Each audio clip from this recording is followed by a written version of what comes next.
우리 십자가 복음을 여러분께서는 접하시고 아마 그 죄에 대한 개념 자체가 상당히 바뀌어야 될 줄로 압니다. 죄에 대한 개념이 바뀌지 않게 되면 믿음을 향해서 살아가는데 적지 않은 혼란을 경험하게 될 겁니다. 죄에 대한 부분들은 제가 목회하는 중에도 죄라고 하는 것에 대해서 아주 모호했어요. 죄는 다 용서받았는데 계속 죄가 지어지니까 말이죠.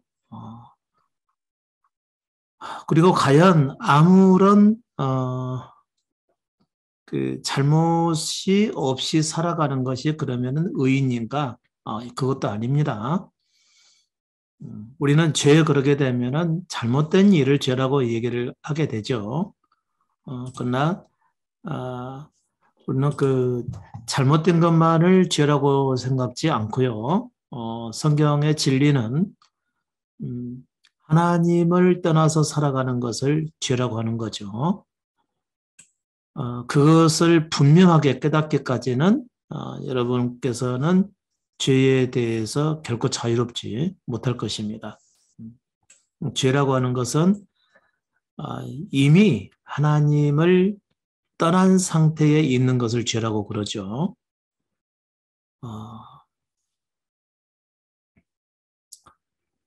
아담과 하와가 하나님으로부터 추방을 당해서 에덴에서 쫓겨나게 되죠.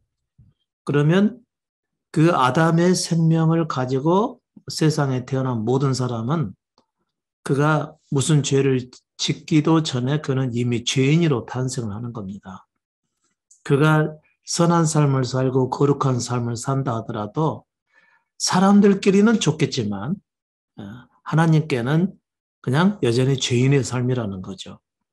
왜냐하면 사람은 하나님을 전적으로 의존하도록 창조되었기 때문에 그렇습니다. 창조의 목적은 오직 하나님을 의존하며 살도록 창조된 거거든요.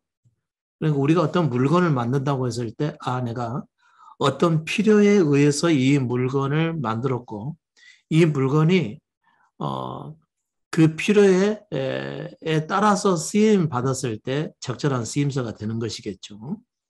우리 인간도 마찬가지죠. 사람이 아무리 자유의지가 주어졌어도 오직 하나님의 의존해서 살도록 되어 있는 것이 본래 하나님께서 창조하셨던 삶의 그 인간의 그 창조 목적이었었죠. 그러나 완성된 목적은 아직은 아닙니다. 완성된 목적은 제가 여러분께 조금 더 설명을 해드려야 되겠죠. 사람으로 지음을 받았다는 것 자체, 그 자체로 완성된 창조물이 아니라는 거죠. 그래도 그 창조물은 어떻게 살아가는 것이 하나님과의 바른 관계 속에서 살아가느냐? 자기를 의존하지 아니하고 오직 하나님만 의존하면 되는 거였습니다. 그러니까 하나님께서 주셨던 에덴에서 이미 받은 것을 가지고 누리고만 살면 됐었던 것이죠.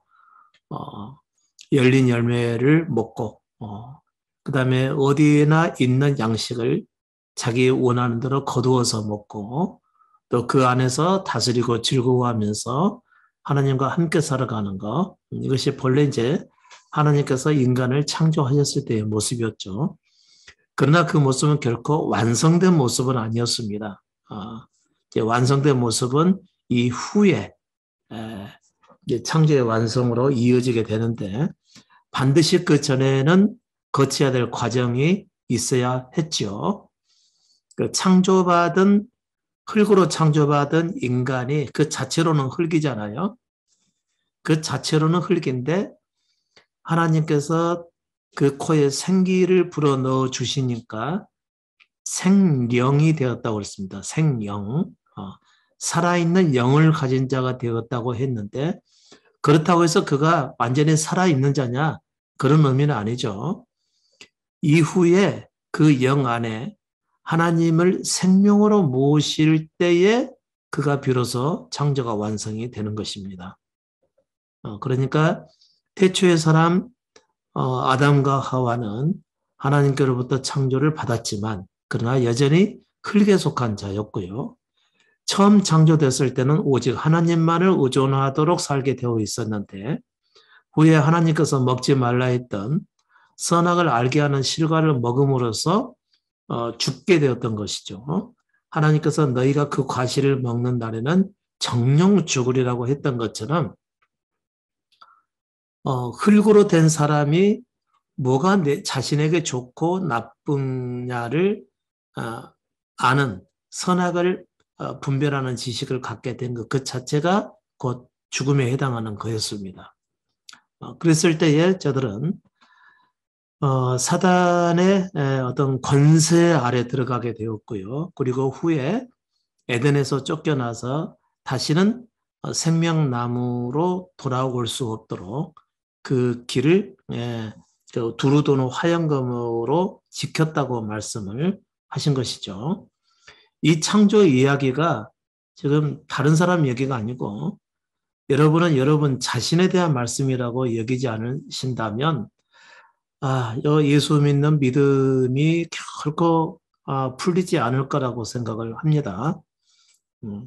그 결론적으로 얘기하게 되면 여러분은 예수를 통하지 않고서는 하나님께 갈 수 있는 길이 없다는 것이죠.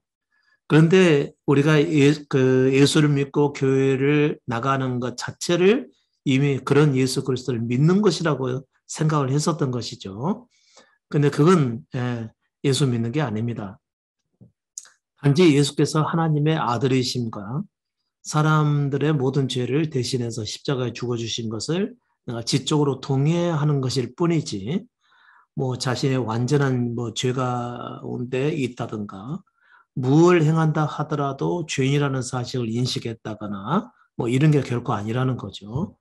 그렇기 때문에 철저하게 그리스도만을 의존하고 그분 안에서 살아야 된다고 하는 이런 의식도 매우 부족하죠. 단지 자기 행위로서 하나님을 섬기려고 하는 이런 면은 있는데, 그러나 그것도 잘못된 것임을 성경이 얘기해주고 있는 것이죠. 자, 그러면 잠깐 제가 칠판으로 좀 들어가 볼까요? 자, 우리는 여기서 보듯이요. 우리는 오직 하나님을 의존하며 살도록 창조되었다는 거죠. 오직 하나님을 의존하며 살도록 창조되었다는 것.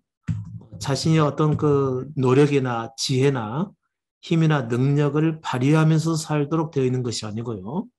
하나님을 의존하며 살도록 되어 있는 겁니다. 하나님이 주시면 받고 아니면 아닌 대로 주어진 범위 안에서 살아가는 것이고, 뭔가를 이루기 위해서 자신이 힘쓸 것도 없고 노력할 것도 없고 애쓸 것도 없었고, 또 더 많은 것을 취하고 가치 있고 보람된 삶을 위해서 뭔가를 해야 되는 그런 때가 아니었던 것이죠. 만일 그런 생각을 갖게 되었다면은 그는 이미 마음이 선악을 아는 지식을 가져서 자기를 위해 살도록 되어 있다는 거겠죠. 그런 후에 사람이 선악을 아는 실과를 먹어서 어떻게 됐죠? 자기가 살도록 되어 있는 거죠. 자기가 주인 돼서 살게 된 겁니다. 자기 생각과 자기 판단을 의존해서 자기가 결정해서 살게 된 것이죠. 이것은 하나님께서 사람을 창조하셨던 목적과는 대단히 다르게 된 거죠. 근데 이미 이렇게 살아가는 것을 스스로 하나님 되어 사는 것이라고 말을 하는 거죠. 자기 생각에 옳다고 여기는 대로 판단해서 행하는 것. 이게 자기가 사는 겁니다. 이걸 가리켜서 죄라고 하는, 하나님을 떠난 죄라고 그러는 거죠.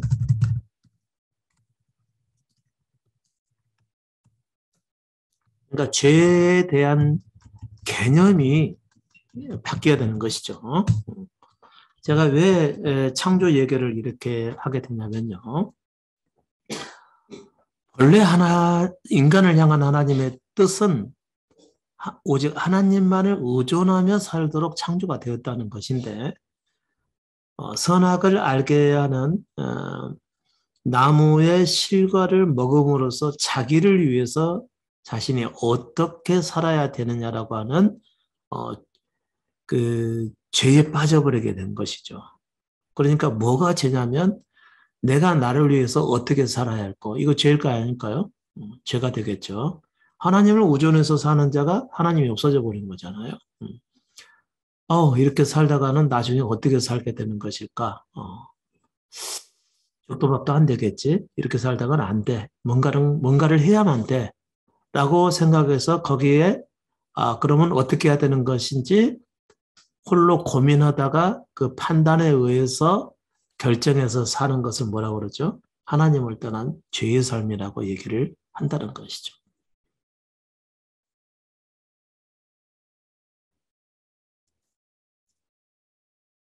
아니, 난 잘못도 없는데요. 이렇게 말할 수가 있겠죠. 그래도 자기를 위해서 자기가 원하는 삶을 살아가는 것이 뭐라고요? 그게 바로 죄의 삶이라고요. 자, 그러면 우리가 예전에 신앙생활 했던 것처럼 교회 가서, 어, 보니까 모든 사람들이 앉았던 자리에서 뭐 휴지도 버리고 왔고, 뭐, 이제 뭐, 뭔가 음식 같은 것을 먹고 흘리고 치우지도 않고 그냥 가고, 뒤에서 어떤 사람이 딱 보더니, 아니, 어떻게 예배당 안에서 이렇게 지저분하게 사용하고 그냥 갈 수가 있어 하면서 그렇다고 해서 내가 이걸로 화낼 수도 없고 내가 조용 가서 빗자루 가져다가 좀 깨끗하게 좀 써야 되겠다 했을 때 그 쓸었던 것이 죄일까요 아닐까요? 그것도 역시 죄라는 거죠. 왜요? 자기 생각에 옳다 하는 대로 결정해서 행동을 했기 때문에 그런 것이죠. 어. 자, 예배를 드릴 때 가능하면 하나님 앞에 모든 정성과 열심을 다해서 그분의 영광 받으시도록 예배를 드려야 돼. 그렇기를 위해서 내가 해야 될 것이 무엇인가를 생각하다가, 경건하게, 그, 경건한 몸과 마음을 가지고, 예배 시간 미리 전에 가서 기도로 준비하고, 말씀을 보고 마음으로 찬양을 하면서, 어, 또 이 예배가 모든 사람에게 은혜스러운 예배가 될 수 있도록 기도하며 시작게 되는 것이 내 입장에서 할 수 있는 최선이겠다 해가지고 그렇게 행했다고 한다면 그거 죄일까요 아닐까요? 여전히 죄가 되는 거겠죠. 하나님이 주신 생각과 다르다는 것이죠. 길을 가다가 누군가가 내게 도움을 요청한다고 해서, 저 사람 보니까 상당히 가여워 보이고, 내가 뭔가 좀 도와주고 싶은데, 어떻게 도와줄까 생각을 하다가 그 사람에게 뭔가 필요할 거라고 생각해서 그대로 행동을 했어요. 그런데 그 사람이 하나님을 의존하지 않은 상태에서 그 일을 행했다고 한다면 그게 뭐가 될까요? 죄가 되는 것이겠죠. 그러니까 죄 없이 의롭게 살아가도 죄, 하나님 앞에서는요. 또 실제로 우리 속에는 부패한 마음이 있지 않습니까? 자기가 인정받고 높아지고자 하는 마음이 있고요. 그리고 또 사람들로부터 찬사와 높임을 받고자 하는 마음도 있고, 또 남들이 가진 것처럼 나도 똑같이 가지고 싶고, 이런 마음은 가지고 있거든요. 그래서 때로는 속이기도 하고, 때로는 거짓으로 말하기도 하고, 때로는 더 많은 이익을 취하기 위해서 욕심을 내기도 하고, 지나치게 높은 가격을 형성하기도 하고, 이렇게 해서 살아가는 것은 이제 누가 뭐 보더라도 그것은 엄밀한 죄에 해당하는 거겠죠. 그러나 나는 가능하면 거짓을 말하지 않고 정직하게 행하며 내가 행하는 모든 것을 하나님께 영광되이 돌려야 되겠다라고 생각해서 뭔가를 행하고자 한다면 그것도 죄일까요? 아닐까요? 여전히 그것도 죄가 된다는 거죠. 그게 곧 자기가 살아가는 것을 의미하는 겁니다. 어, 죄에 대한 개념은 여러분은 대개 그 선과 악 중에서 악에 해당하는 것만 죄라고 그러죠. 그러나 우리는 창세기를 통해서 아담과 하와가 하나님으로부터 지음을 받았지만 하나님의 명하신 실과를 먹고 정령 죽으리라고 했던 것처럼 그들은 추방을 당하게 된 것이죠. 정령 죽으리라고 했던 것은 그 흙에 속한 그들이 다시 흙으로 돌아가는 것, 이걸 얘기하는 것이 아니죠. 살다가 물론 흙으로는 돌아가게 됩니다. 그러나 하나님으로부터 완전히 멀어져 버린 거죠. 하나님을 의존하지 않고 살게 된 상태를 곧 추방된 죄의 상태, 다시 말하면 타락한 상태라고 얘기를 하는 것이죠. 타락한 상태에서는 뭘 행한다 하더라도 하나님 뜻에 합당하게 행할 수가 없는 상황이 되어버리는 거죠. 그러니까 뭘 행한다 하더라도 그것은 여러분이 하나님 앞에 설 수 없는 죄가 되는 것입니다. 물론 사람들끼리는 조금 뭐 친절과 사랑을 보이고 관심을 보여서 행동을 하게 되면 사람들끼리는 서로 좋겠죠. 부부가 뭐 서로를 의존하면서 사이좋게 지내고 서로 사랑하며 살아가는 거, 부부끼리 그 자체로는 좋지만 하나님께는 아니라는 거죠. 이미 추방된 상태에 있으니까요. 또 어떤 사람이 가족들에게 또는 형제들에게 그 형제들을 사랑하고 생각을 해서 온 마음으로 헌신을 하고 그들을 위해서 돕고 또 그들을 세우도록 모든 고생을 다 행해서 그렇게 해놓고 나니까 자신은 굉장히 기쁘고 만족스럽다 이거죠. 그러나 서로는 좋을지 몰라도 하나님께는 아니라는 것이죠. 그러니까 사람 앞의 죄와 하나님 앞의 죄를 여러분께서 분명하게 구분하실 수 있어야 되고요. 또 예수를 믿으면서 교회 생활하면서 아무리 열심히 하나님을 믿고 섬긴다 하더라도 하나님 앞에 여전히 죄의 삶일 수밖에 없는 것은 이미 추방된 상태에 있기 때문에 그런 겁니다. 이미 추방된 사람은 오직 예수 그리스도를 통해서만 돌아올 수가 있어요. 그러면 그리스도께서 권유하시고 가르치시는 그 말씀의 의미들을 분명하게 알아서 자신의 생각을 내려놓고 그분의 말씀을 따라가야 그분께 인도함을 받게 되고 그분께서 주고자 하시는 구원의 은총을 후에 받게 되는 것이죠. 그때 하나님이 우리 안에, 우리 영 안에 들어오셔서 한 새로운 영을 창조하시고 새 마음을 주시고 새 영을 부어주시는 그때가 곧 하나님께서 태초부터 계획하셨던 창조의 완성이라 그런 얘기입니다. 그때만 죄가 없는 겁니다. 그때만 죄가 없어요. 그렇다고 해서 육신을 가지고 있는 사람이 완벽하게 살아간다는 건 결코 아닙니다. 그러나 하나님께서 보시는 것은 그 사람의 속에 하나님의 영이 있는지 없는지 그걸 얘기하는 거라는 것이죠. 그도 여전히 육신을 입고 남은 또 세상에서의 삶이 있기 때문에 가끔은 육신에 속한 성향을 보일 수도 있겠죠. 그러나 하나님께는 그게 아니라는 것이죠. 하나님께는 그가 어떤 과정을 통해서 자기 십자가에 이르고 그 속에 하나님께서 직접 주신 그분의 영을 소유했느냐, 소유하지 않았느냐를 보시고 그가 의인인지 아닌지 그것을 판단하시겠다. 그런 얘기인 것이죠.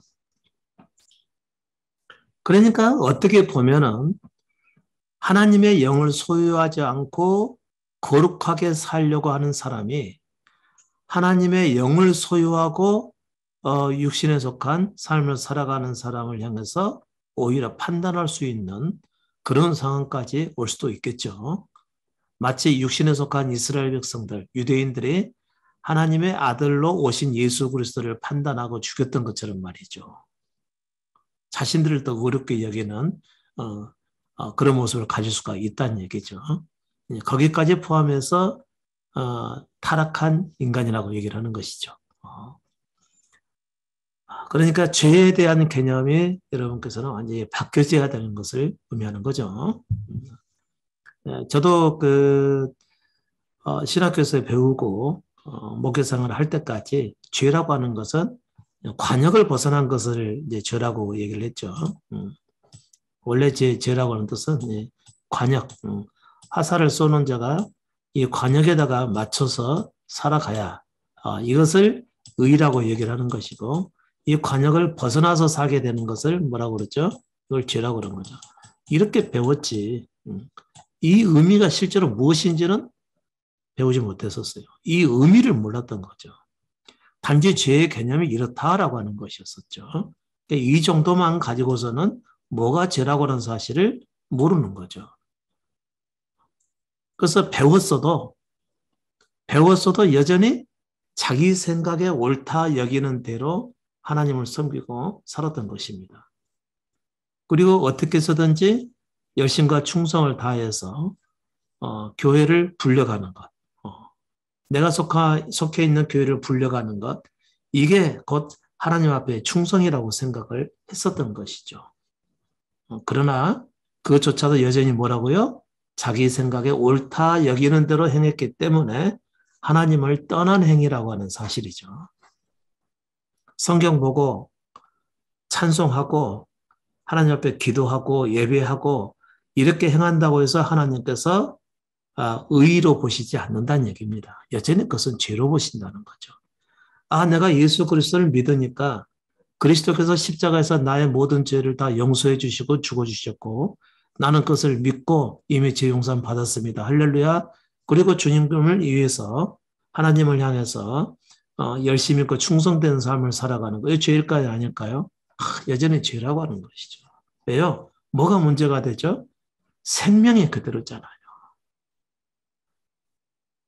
아담의 생명을 가진 상태에서 행하는 모든 것은 하나님 앞에서는 죄가 된다는 겁니다. 이해가 되셨을까요? 되셨기를 바랍니다. 이해가 됐다고 해서 또 다 아는 것이 아니죠. 그것은 부분적인 지식에 속한 겁니다. 이제 지식에 속한 것이지 실제는 아직 아니라는 거죠. 실제는 이제 경험을 하셔야 되겠죠. 죄인 것과 아닌 것은 뭐냐면 죄인 것은 자기 생명에 하나님이 계시지 않는 것이죠. 하나님의 생명으로 계시지 않는 것. 이 사람은 뭘 행해도 그것은 죄가 되는 것이죠. 그러면 의가 뭐죠? 예수 그리스도를 믿어서 예수 그리스도가 자기 안에 생명으로 임하신 상태가 곧 의가 되는 겁니다. 이 사람은 오직 예수 그리스도로 살기 위해서 자기를 언제든지 내려놓을 것이니까요. 그랬을 때 이 사람은 예수로 사는 자, 예수를 철저하게 의존하면서 사는 자이기 때문에 그리스도 안에 있는 하나님도 여전히 온전히 의존하며 사는 자이기 때문에 하나님 앞에서는 의가 된다고 하는 얘기죠. 근데 이제 우리는 지금까지 그렇게 알고 있지 않았죠. 우리의 생명이 바뀌지 않은 죄인의 상태에서 예수께서 십자가에서 나를 대신해서 죽어주셨으니까 이제 그분께서 하나님께서 나를 의인으로 인정해 주신다라고 믿고 살았던 것이었죠. 본인의 확신 가지고요. 그러나 그 믿음은 아닙니다. 왜냐하면 실제로 그리스도가 생명으로 오시지는 않았으니까. 그가 생명으로 오시지 않았으면 철저하게 그분만을 의존하면서 살지 않게 되죠. 여전히 자기가 살게 되는 거죠. 그러니까 보통의 수많은 교회에서 목회자들이 하나님을 잘 섬긴다 하지만 여전히 자기가 사는 모습을 보이기 때문에 일반 성도님들로부터도 많은 비난이나 판단이나 정죄도 당하게 되는 것이죠. 왜냐하면 육신의 욕심이 보여서 그러는 것이죠. 물론 그뿐이겠습니까? 밝히면 한없이 나오겠지만 또 얼른 눈으로 보고 판단을 하게 된다 하더라도 그것은 틀림없이 육신에서 나온 것이기 때문에 굳이 분별할 필요조차 없을 정도로 명확하게 아직은 하나님 앞에 의를 얻지 못하신 분이구나 이렇게 깨닫게 될 수가 있는 것이죠. 그것은 이제 다른 사람을 보고 판단하는 것이지만 먼저 우리는 우리 자신을 보고 판단을 하셔야 되겠죠.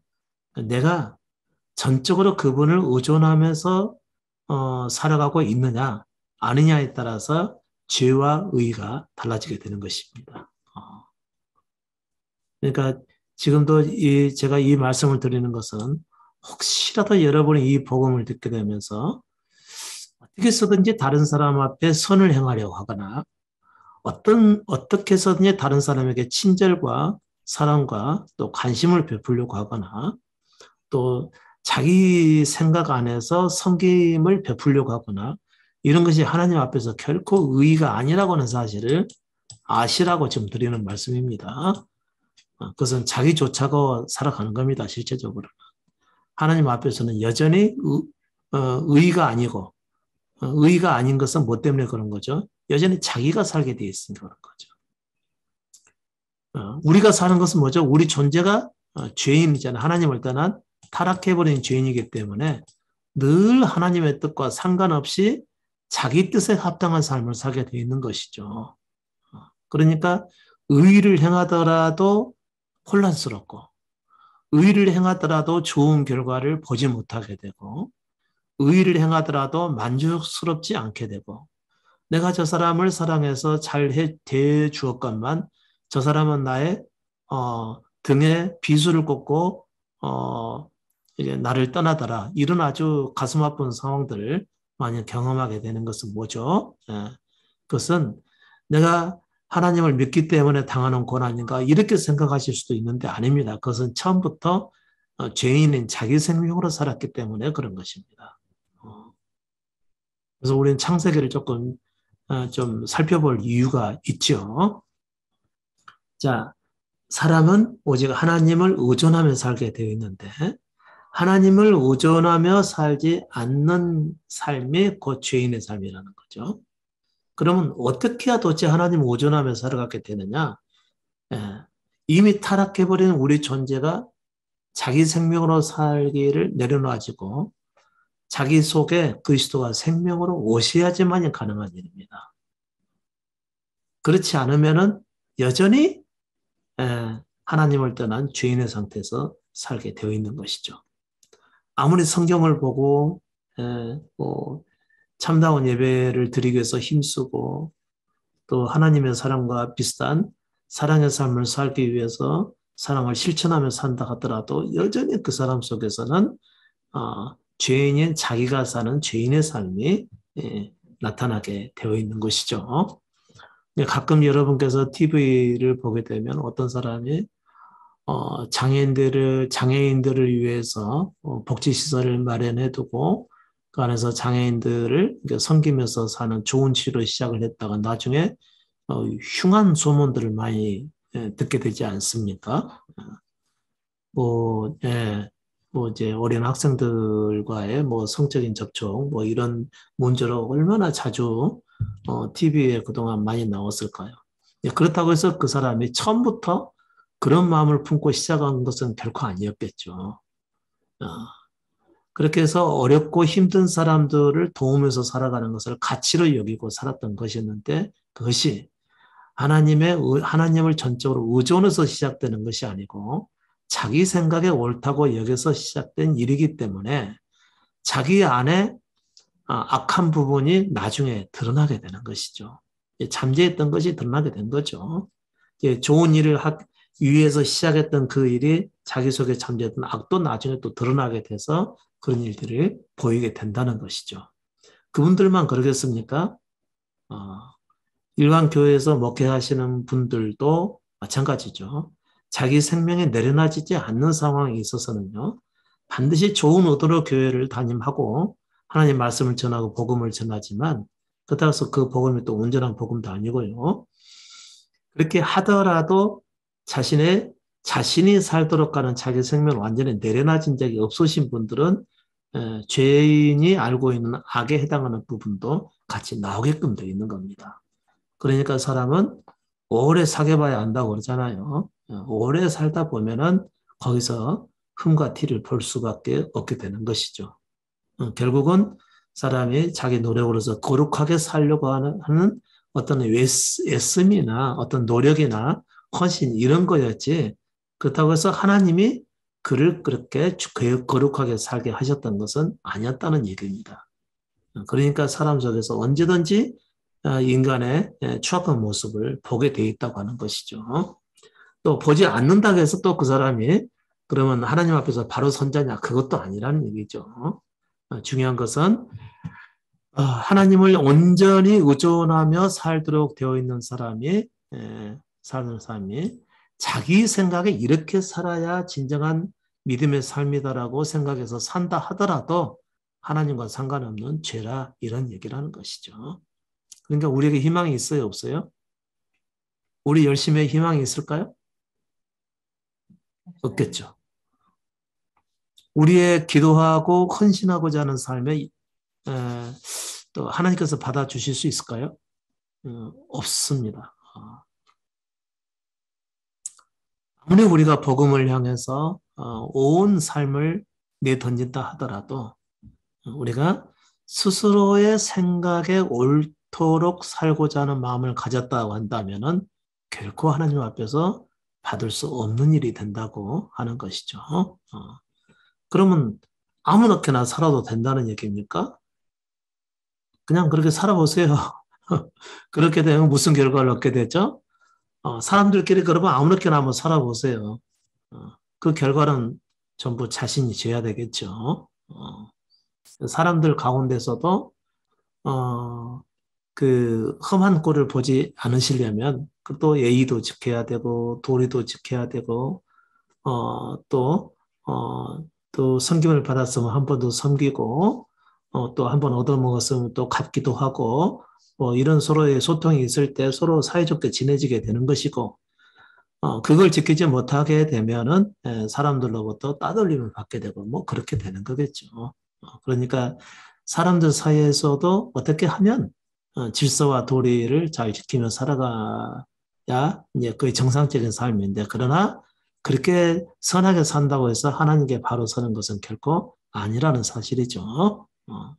그 사람들 앞에서 의롭게 살아가는 것과 하나님 앞에서 의는 전혀 다른 문제입니다. 아담과 하와가 하나님으로부터 추방을 당했어요. 그러면 추방 당한 그들이 다시 생명나무가 있는 곳으로 돌아오지 못하도록 두루도는 화영검을 두어서 접근하지 못하도록 지켰다라고 하는 거죠. 그러니까 이미 추방된 아담의 생명으로 타고난 우리 모두는 어떤 삶을 산다 하더라도 하나님께는 받아들여 줄 수가 없는 얘기였었거든요. 그리고 나서 이제 아담과 아담의 자녀들이 이제 아벨과 가인이 하나님 앞에 나갔을 때 아벨은 그 희생 제사를 드렸죠. 살아있는 양을 대신해서 죽이고 하나님 앞에 제사를 드렸고 가인은 하나님께서 이 모든 날과 햇빛과 바람과 물과 이 모든 것을 주셔서 정말 풍성한 곡식에 열매를 거두은 것에 너무 감사해서 하나님 앞에 드렸는데 아니 가인의 제사가 받아들이지 않았다는 거죠. 그럼 가인이 정말 잘못했다는 얘기입니까? 가인이 잘못했을까요? 아니잖아요. 그건 마음은 정말 순수하고 하나님 앞에 감사의 의미를 드렸던 거거든요. 그래도 하나님께서는 그 제사를 받지 않은 거죠. 왜 그럴까요? 그는 이미 추방된 자였기 때문에 그렇다는 거죠. 추방된 자의 생명을 가진 자가 아무리 하나님을 향해서 제사를 지고 감사제를 지낸다 하더라도 그 자체로는 하나님 앞에 나갈 수가 없는 상황이 됐다는 얘기입니다. 그러니까 여러분의 예전에 신앙생활 할 때 열심으로 신앙생활하고 또 교회를 나가면서 선한 것을 행하고 다른 사람을 돕고 하나님이 보시기에 칭찬받을 만하고 기뻐할 만한 일들을 행했어도 하나님께는 받으실 수가 없었던 거였습니다.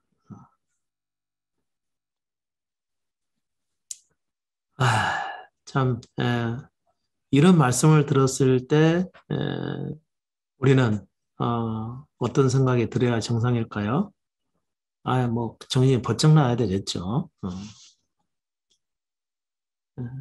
두렵고 떨리는 마음이 갑자기 생겨나야 되는 거죠. 왜요? 우리는 지금까지 그렇게 살아왔기 때문에.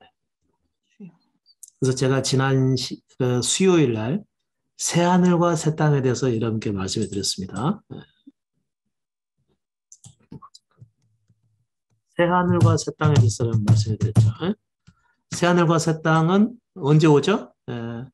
어떤 그 물리적인 세상으로 오는 것이 아니라고 그랬었죠.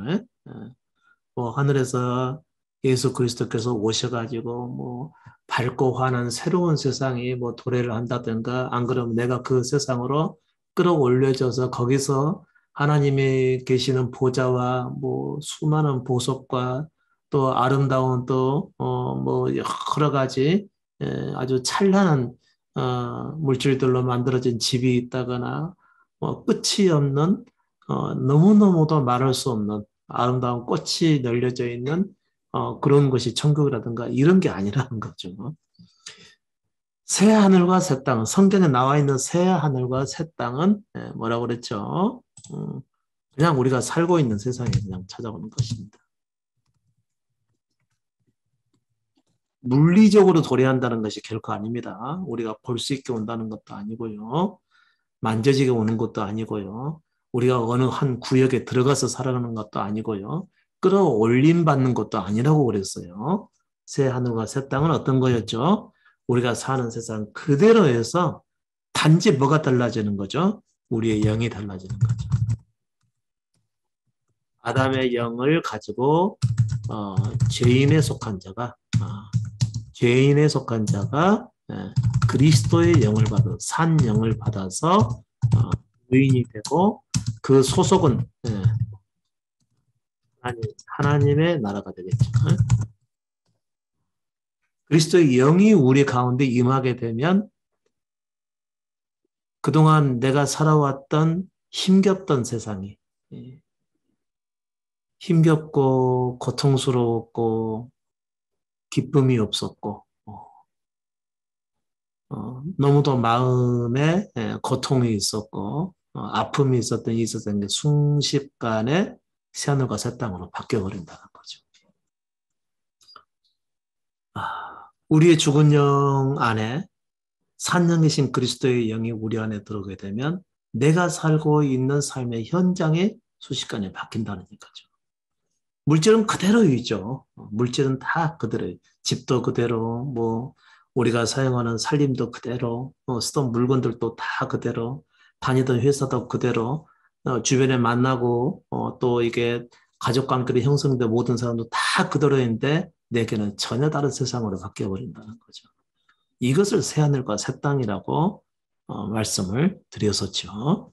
그러니까 새하늘과 새 땅에서 농사 지어야 안 지어요? 농사를 짓죠. 그때 당시에는 이제 농사로 나와 있고요. 그럼 새하늘과 새 땅에 살면서 우리는 직장생활을 해야 안 해요? 똑같이 하는 것이죠. 새하늘과 새 땅에서 집을 지어야 안 지어요? 새 집으로 이사 가기도 하고 집을 짓기도 하고 새하늘과 새 땅에서도. 근데 이제 예전에 우리가 생각하는 그 천국에서 우리가 집을 지어야 안 지어요? 전혀 안 짓죠. 맨날 노는 거죠. 하나님께서 모든 것을 주신 그곳에서 모든 것이 예비된 곳에서 그냥 맨날 노는 거야. 그 아름답게 생긴 짐승들과 뒹굴면서 놀고요. 그 다음에 뭐 꽃밭에서 함께 놀고요. 그러다가 또 언제 하나님을 보는지는 모르겠지만 하여튼간 일할 곳이 없고 수고할 것이 없는 이런 곳이라고는 생각을 했잖아요. 천국이. 그러나 그렇지 않다는 거죠. 새하늘과 새 땅은 우리가 사는 그대로인데 단지 내 존재가 바뀌는 걸 의미하는 겁니다. 그러니까 집도 그대로 짓고 직장도 그대로 다니고 어제 보던 사람 오늘 또 보는 것이고 다 똑같은데 단지 내 속에 내 영만 달라지게 된 거라는 거죠. 그런데 마치 새하늘과 새 땅에 살아가는 사람들은 그때서부터는 빼앗기지 않고 일한다 하더라도 헛수고가 되지 아니하고 반드시 열매를 맺게 되고 누군가 내 것을 빼앗아가는 일이 없고 도둑질 당하는 것도 없고 사기 당하는 것도 없고 그냥 내가 일한 대로 벌어서 그 가운데서 하나님께 감사하고 높이고 이런 삶이 새하늘과 새 땅에서 그대로 유지가 된다. 이런 것을 의미한다고 말씀을 드렸죠. 그러면 이제 이사야서 66장 말씀을 제가 한번 읽어드릴게요. 이사야 66장이요. 1절부터 2절이요. 여호와께서 이같이 말씀하시되 하늘은 나의 보좌요 땅은 나의 발등상이니 너희가 나를 위하여 무슨 집을 지을고 나의 안식할 초소가 어디랴 그랬습니다. 하늘은 나의 보좌요.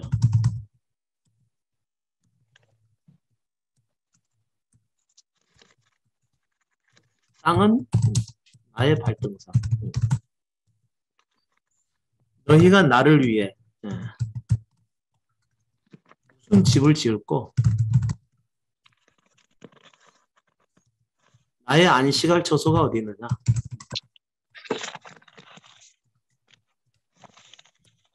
그분을 위해서 집을 지을 수 있다는 얘기예요? 없다는 얘기예요? 없다는 얘기죠. 우리가 뭐 예전에 성전 건축하고 그분이 마치 성전 안에 가득하게 충만해 계신 것처럼 이렇게 믿고 여겼죠. 그러나 이 말씀 안에서 보게 되면 그분이 계신가요? 안 계신가요? 그분은 물론 그 안에서 계실 수 있겠지만 내가 안식할 처소가 어디 있느냐 이렇게 말씀하신 것이죠. 하늘은 다 내 것이고 땅도 다 내 것이고 나는 어디나 충만한 자인데 특별히 내가 머물 곳이 어디가 있겠느냐 그런 얘기인 것이죠. 그러니까 사람이 하나님을 위해서 지을 집이 사실상은 없다 그런 얘기인 거죠. 물론 이전에는 예루살렘 성전이라고 해서 짓기는 지었었죠. 그러나 지금 이 말씀 그냥 나온 게 아니고 새 하늘과 새 땅을 얘기하는 겁니다. 새 하늘과 새 땅 안에 들어간 사람들을 향한 말씀인 것이죠. 그럼 어떤 사람이 새 하늘과 새 땅에 들어가요? 예수 그리스도를 통해 주신 복음의 말씀을 받아들인 사람이겠죠. 그 다음 말씀이 중요합니다. 2절에요. 나 여호와가 말하노라. 나의 손이 이 모든 것을 지어서 다 이루었느니라. 그러니까 너희들은 따로 뭘 지어서 내가 거할 곳을 위해 뭐 건물을 만들 필요가 없다 이런 얘기겠죠. 그래서 하나님의 복음을 가지고 세상에 오셨던 예수 그리스도께서는 건물을 짓고 말씀을 전하시지 않으셨지 않습니까? 그분은 항상 계신 그곳에서 하나님 말씀을 전하신 거죠. 가는 곳곳에 거기서 하나님 말씀을 전했죠. 갔던 곳에서 갈릴리 호수 주변에서 말씀을 전하셨고요. 베스다의 들판에서 수많은 사람들을 앉혀놓고 거기서 말씀을 전했던 거죠. 어디를 가든지 간에 말씀을 증거하시면 그곳이 곧 하나님이 임재해 계신 곳이고 하나님께서 들으시고 또 영혼들에게 하나님의 말씀을 받아서 전해지는 곳이 된 것이죠. 그러니까 우리가 전에 신앙생활 할 때 뭐 성전 건축원금이라 해서 뭐 그분께 드리고 이런 것들은 사실상 잘못이죠. 이사야 66장 그러니까 이미 그리스도께서 오셔서 세상에서 이루실 일들을 가지고 이미 말씀해 놓은 것이기 때문에 그 전에 우리는 율법적인 시대로 돌아가서 마치 율법 시대에 살아가는 것처럼 어떤 건물을 짓고 그 안에서 예식에 의해서 하나님을 섬기고 사랑하고 또 헌신하고 충성하고 이런 게 이미 신약적인 시대, 복음이 온 이후의 시대에서는 없어졌다. 그런 얘기인 거죠. 그런데 이제 문제는 말이죠. 이 새하늘과 새 땅에 들어갈 수 있는 사람들은 어떤 사람들이냐? 이게 이제 2절에 나와 있습니다. 제가 지우고 2절에 있는 말씀 더 전해드릴까요? 나 여호와가 말하는 나의 손이 모든 것을 지어서 다 이뤘느니라. 그러니까 너희들은 뭔가를 지어서 저는 뭔가 이루려고 할 필요가 없다 이런 얘기겠죠. 뭐 다윗의 성전을 지었다가 솔로몬의 성전을 지었다가 그런 것을 지었었는데 너희들은 굳이 그럴 필요가 없다 이런 얘기죠. 무릇 마음이 가난하고 그 다음에 심령에 통회하며 나의 말을 인하여 떠는 자, 그 사람은 내가 권고하려니와 그랬습니다. 이거 굉장히 중요한 거죠. 자, 새하늘과 새 땅을 하나님께서는 이사야 선지자를 통해서 제시를 하시고, 그러면 그곳에 누가 들어가느냐 했을 때, 무릇 마음이 가난하고 심령에 통회하며 나의 말을 인하여 떠는 자, 그 사람은 내가 권고하려니와. 그런 사람은 내가 복음으로 권고하려니와. 복음으로. 그리스도의 말씀으로 권고하려니와. 그랬죠.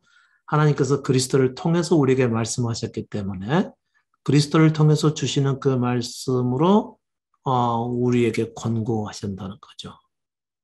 그럼 어떤 사람에게요? 아무나가 아니죠. 물론 마음이 가난하고 심령에 통회하며 나의 말을 인하여 떠는 자. 그러니까 복음을 듣기는 듣죠.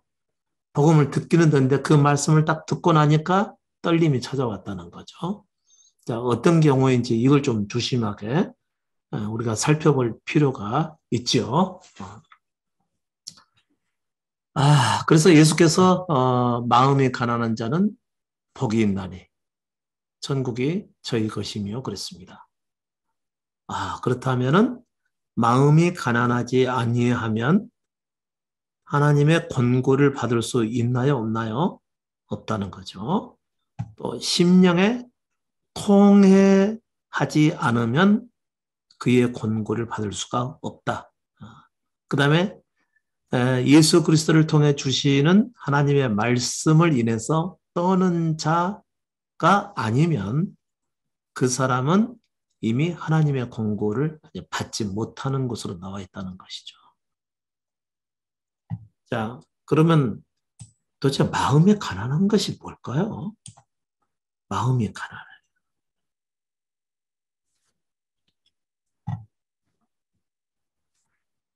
마음이 가난하다는 것. 마음이 가난하지 않냐면 복이 없다는 얘기 아니겠습니까? 근데 마음이 가난한 자가 복이 있다고 그랬어요. 그러면 그 복이 그럼 무슨 복이냐? 하나님께서 그 사람을 권고하신다는 거죠. 이런 게 있는데 너 한번 믿어볼래? 그리고 그 복음을 열어서 그 사람에게 들리우시겠다. 그런 얘기인 겁니다. 이건 대단한 말씀이죠. 그러니까 나는 예수 믿는데 한 번도 뭐 마음이 가난해 본 적이 없다. 그리고 나는 예수 믿어서 잘 되고 싶어서 또 기도한 대로 된다고 하니까 또 형통하고 또 복을 받는다고 하니까 그렇게 해서 나 예수 믿었는데 이러신 분들은 마음이 가난한 적이 없으신 분들이죠. 마음이 가난하다는 얘기는 뭘 해도 무엇을 본인이 힘쓰고 애쓴다 하더라도 그걸로는 아무런 열매나 결과를 가질 수가 없었던 상태를 얘기하는 겁니다. 뭘 해도 어떤 결과를 얻지를 못하는 거죠. 이게 정상이죠. 하나님을 떠난 죄인은 아무리 열심을 했어도 결과가 시원치 않은 거죠. 나는 열심히 한다고 했었는데 도대체 이게 뭐야? 나는 정말 충성을 다한다고 해서 지금까지 덜 먹고 덜 입고 덜 쓰고 해서 온 충성을 다했었는데 도대체 이게 뭐야? 이제 이런 결과를 맞게 되는 거죠. 그리고 말씀을 사랑하고 또 사모해서 하나님의 말씀이면은 뭐든지 그 안에서 살려고 했고 열심을 내서 그 말씀 안에서 살기를 힘썼었는데 이제 가정을 돌아보게 되면은 뭐 자녀들이 뭐 실망을 시킨다든지 아니면 남편이나 아내가 실망을 시키고 갑자기 또 뭐 가정이 또 무너지기도 하고 뭐 이별이 나타나기도 하고 또 가정은 또 보존된다 하더라도 주변 상황들이 또 어렵게 되든가 뭐 이런 일이 자꾸 벌어지는 것이죠. 도대체 나는 믿는다고 해서 잘 믿었는데 도대체 이게 뭐야? 이런 결과를 맞게 되는 거죠. 도대체 진정한 진리가 어디 있는 것이지? 그리고 말씀을 그렇게 어느 한 그 목회자로부터 말씀을 잘 듣고 그 말씀 안에서 은혜를 받고 지금까지 10년 이상, 20년 동안 신앙생활을 해왔었는데 갑자기 그 목사님이 너무 실망스러운 모습을 보이게 되면 또 어떻게 되는 거죠? 이게 뭐야? 그러잖아요. 도대체 뭐가 진리인지. 거기서 또 의문이 나타나게 되는 거죠.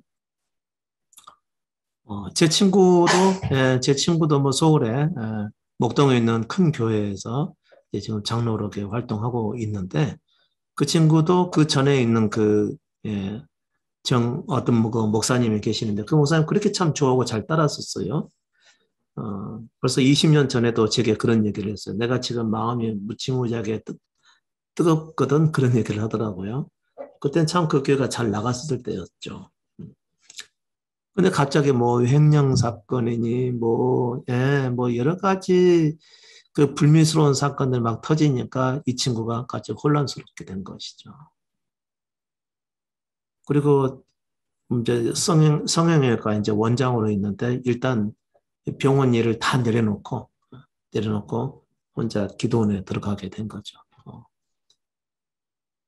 그리고 나서 이제 다른 친구를 통해서 들었는데 어, 내가 교회를 다니기는 다녔는데 뭘 위해서 다녔는지 모르겠고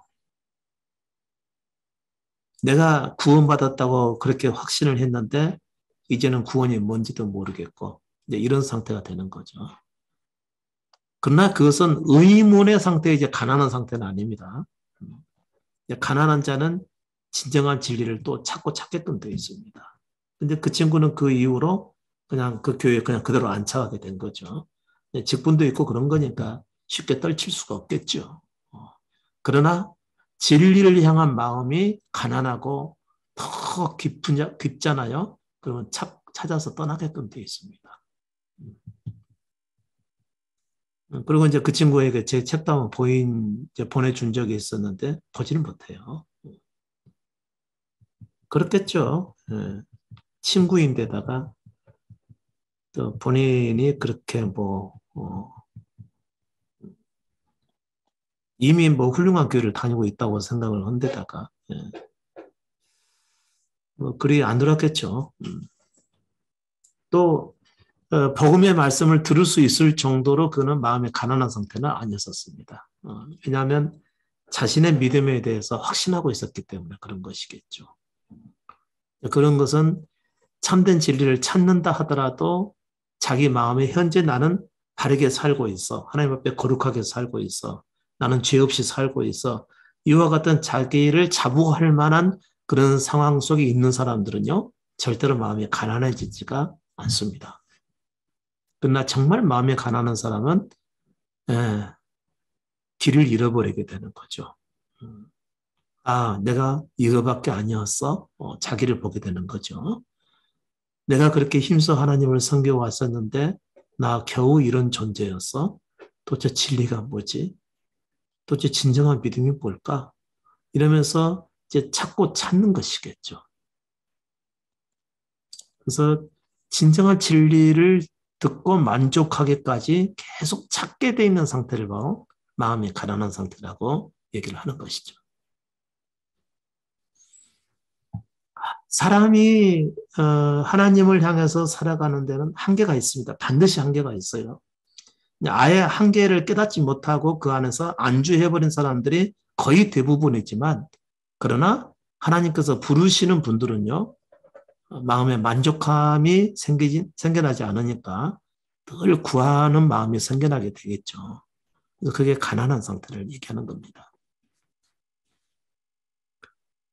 만일 여러분께서 그 가난한 상태에서 우리 블로그에 글을 봤거나 그 다음에 제 말씀을 이렇게 들었거나 그러게 되면은 막 순식간에 막 흡수하게 될걸요.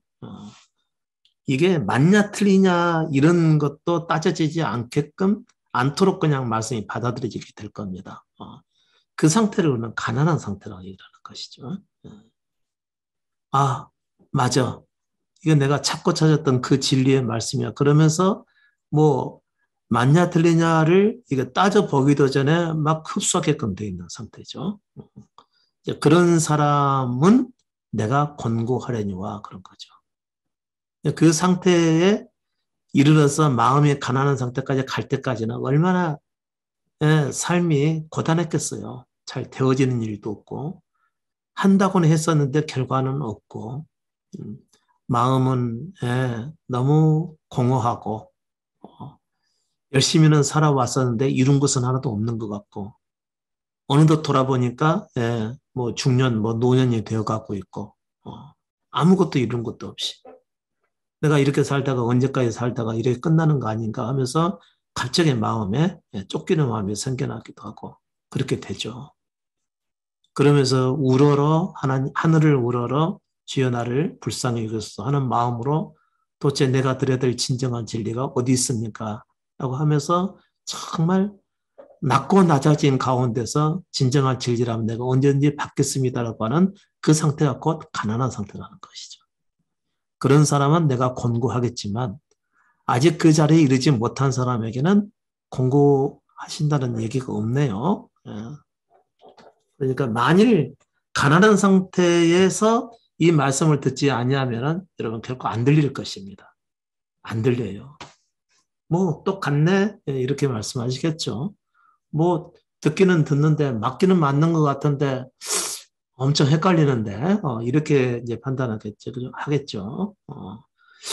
뭐가 뭔지 모르겠어. 들을수록 나 혼란스러워 그러겠죠. 근데 제가 이제 처음 들으신 분들에게 분명히 말씀해 드렸어요. 열려는 꾸준히 들으시라고요. 그렇지 않으면 열리지 않는다고 제가 말씀해 드렸습니다. 근데 그분들은 그 경고 무시하고 또 미리미리 또 가신 분들 계시고 그래요. 그 전에 생각 옳다고 여기고 또 분명하다고 생각했던 것들이 다 내리나질 정도가 되려면 이 복음의 말씀이 들려야지 내려놓게 됩니다. 안 내려놓게 되면 여전히 자기가 살도록 되어 있는 것이죠. 그 다음에 어떤 사람을 또 권고하시냐면 심령에 통해하는 사람들을 권고하시게 되겠다는 거죠. 자, 어떨 때 심령에 통해하게 될까요?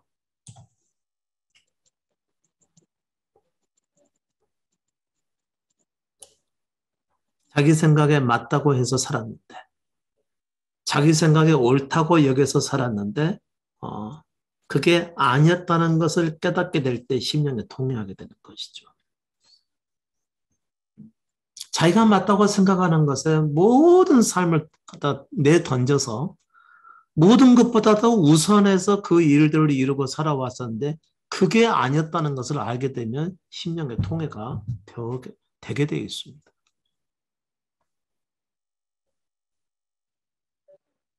또 에레미야서에도 그런 말씀이 비슷한 말씀이 있어요. 에레미야 23장 9절에 보면은 에레미야 선지자가 하나님께서 당시 이스라엘 선지자들에 대한 말씀을 전해주시는데 그 말씀을 듣고 나니까 내 중심이 상하며 내 모든 뼈가 떨리며 내가 취한 사람 같으며 취한 사람이라는 얘기는 지금 뭐가 뭔지 분간을 할 수 없는 굉장히 어지러운 상태를 얘기하는 것이겠죠. 포도주에 잡힌 사람 같으니 이는 여호와 그 말씀을 인함이라 그랬어요. 하나님께서 주시는 그 말씀을 직접 듣고 나니까 이 선지자들에 대한 말씀을 듣고 나니까 어떻다는 거죠? 이 선지자들이 그동안 옳다고 여기고 가르쳐왔던 모든 것들이 전부 하나도 맞지 않고 다 틀린 거였구나. 이걸 알게 된 겁니다. 본인도 그 선지자들의 말씀이 다 맞다고 인정이 되고 그 안에서 살았었는데 하나님의 말씀을 듣고 나니까 중심이 상하고 뼈가 떨리는 상황까지 갔다는 거죠. 이런 걸 가리켜 심령에 통해하는 거라고 얘기를 하는 거죠.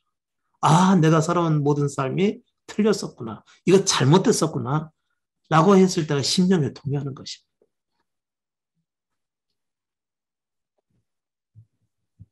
저번에도 제가 한 두 주 좀 말씀을 드렸었죠.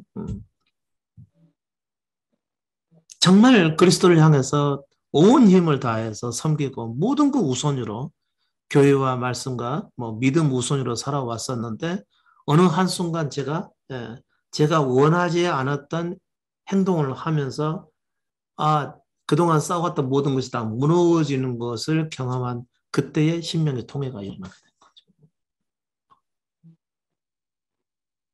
이게 도대체 뭐지? 그동안 20대 때부터 어려서부터 성경 보면서 쌓아왔던 그 모든 신앙생활의 그 마지막 단계 목회자로 살아가는 건데 목회자로 살면서도 불구하고 말씀 안에서 살아가는 게 아니라 그냥 나 좋자고 했던 삶이었다는 것이 느껴졌을 때 그때 통해가 되는 겁니다. 무너져 버리는 것이죠. 마치 모래 위에 집을 지었던 자가 홍수가 나서 그냥 모래를 휩쓸으니까 그냥 무너져 버렸던 것처럼 그 어떤 한 번의 어떤 그 마땅치 않은 행위로 인해서 지금까지 쌓아왔던 모든 것이 다 와르르 무너져 버리는 그 느낌을 가지게 된 거죠. 사랑하려고 했었는데 그것이 미움이었다는 것이 느껴졌을 때. 충성한다고 했었는데 결국은 나의 영광을 위해서 행했다고 하는 것이 깨달아졌을 때. 이런 때 심령의 통해가 되는 겁니다. 여러분이 평생 살아오면서 나는 이게 맞다고 생각해서 살아왔었는데 실제로 말씀 안에서 보니까 전부 내 자신을 위한 거였어. 그렇다면 그 사람은 심령의 통해가 되는 거겠죠. 자기 생각에 뭐 아무렇게나 되는 대로 살아오고 또 마음이 원하는 대로 살아왔던 사람들은 진리를 들어도 심령의 통해가 마음이 안 생기겠죠. 자기 원하는 대로 살고 슬렁슬렁 사셨던 분들. 이래도 흥 저래도 흥. 그러나 정말 열심으로 온 마음을 다해서 충성되게 살아왔던 사람들은요. 그게 아니라고 했을 때 심령의 통해가 일어나는 겁니다.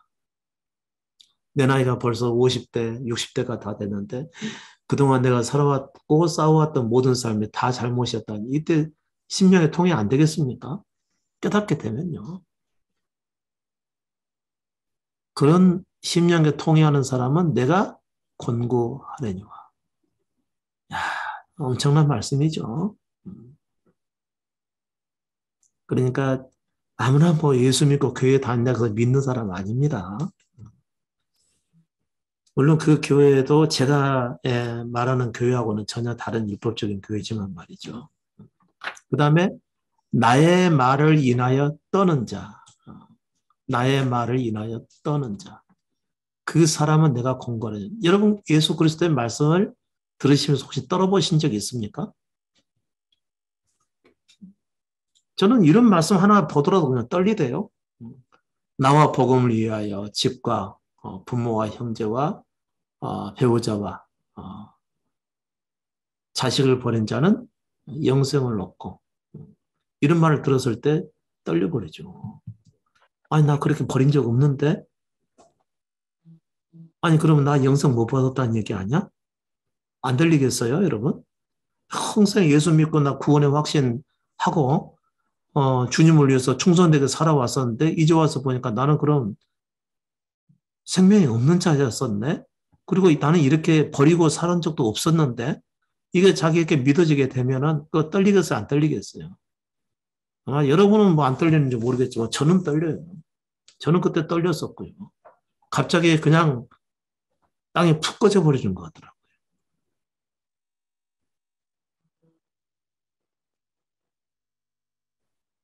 아무든지 나를 따라오고 그랬거든. 자기를 부인하고 날마다 제 십자가를 지고 나를 쫓을 것이니라. 내가 나를 부인한 적이 있었나? 내가 나의 십자가를 진 적이 있었나? 그리고 나의 십자가는 도대체 뭐지?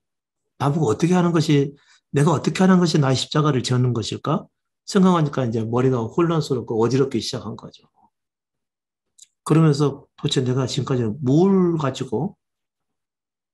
어떻게 알고 지금까지 지내오면서 내가 목사까지 된 거지? 여러분, 그리스도께서 하셨던 그 말씀을 인해서 떨면은 그 사람은 하나님께서 공고하시됩니다.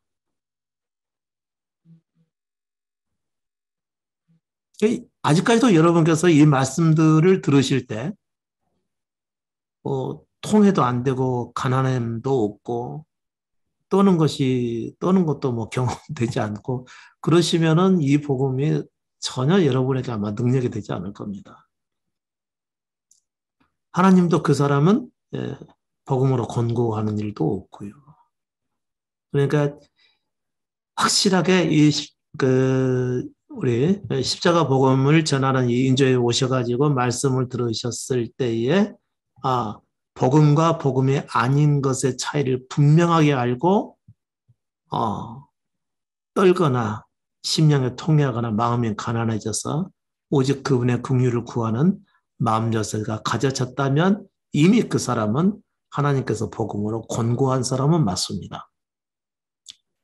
그러나 이런 과정을 거치지 않고 지금 말씀을 접하신 분들은 그분의 권고함을 받지 않고 있기 때문에 말씀을 들어도 그 의미를 잘 모르게 된다는 것이죠.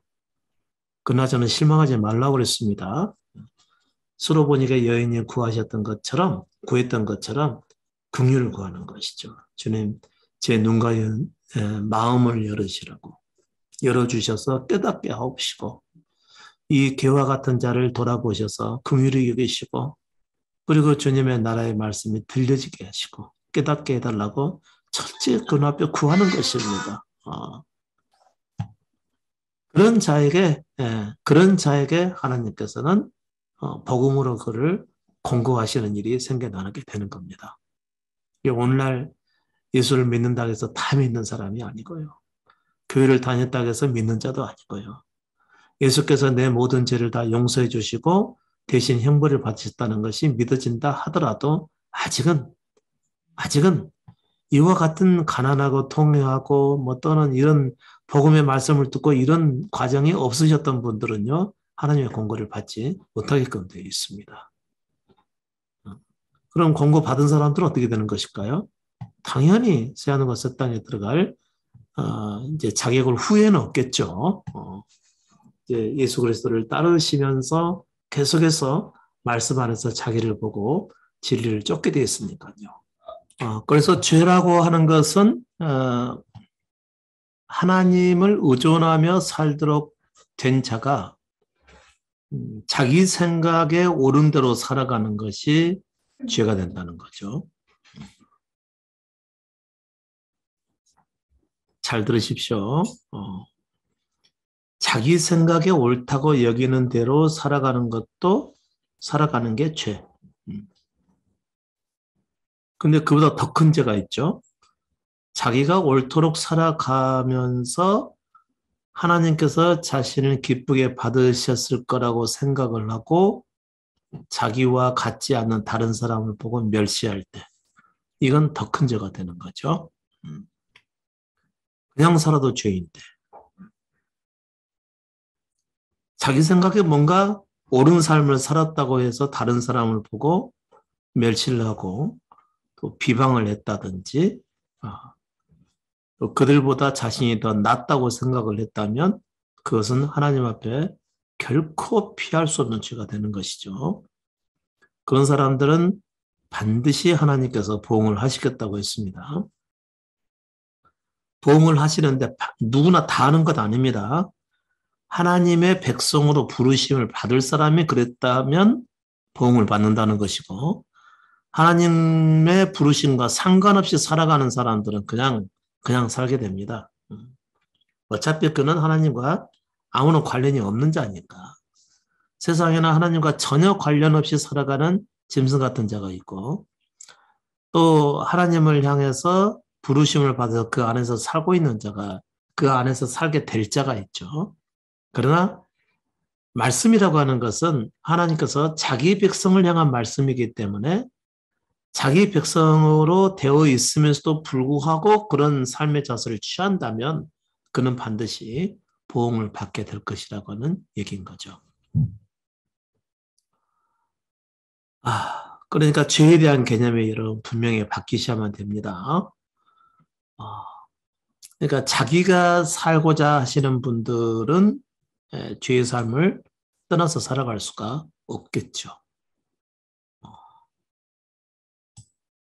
혹시 여러분이 예수를 믿고 그리스도 안에서 살고자 한다 하더라도 자기 생각에 옳다고 여기는 대로 살게 되면 그 결과는 모두 자기가 책임을 져야 되는 거겠죠. 그 안에서 쓰라림도 경험이 되고 나는 어떻게 살아도 안 되는 거구나. 이 사실을 분명하게 깨닫게 되겠죠. 그리고 후에 마음이 가난해지고 심령에 통회하고 주의 말씀을 인해서 분명하게 알게 되었을 때 그때는 마음이 떨게 되겠죠. 그 사람은 내가 하나님께서 권고하시겠다고 하는 얘기입니다. 결국은 말씀이 하나하나 깨달아지겠죠. 근데 그런 사람이 아니라고 한다면 말씀을 들어도 깨닫지를 못하게 되는 거죠. 이거 아픈 일입니다. 깨달아지지 않는 그 사람은 덤덤한 일일지는 모르겠지만, 알고서 그 사람을 대하는 것을 보는 사람은, 참 아픔이죠. 그래서 또 그분들을 위해서 대신 또 기도하는 일이 생겨나기도 하고 그렇게 되죠.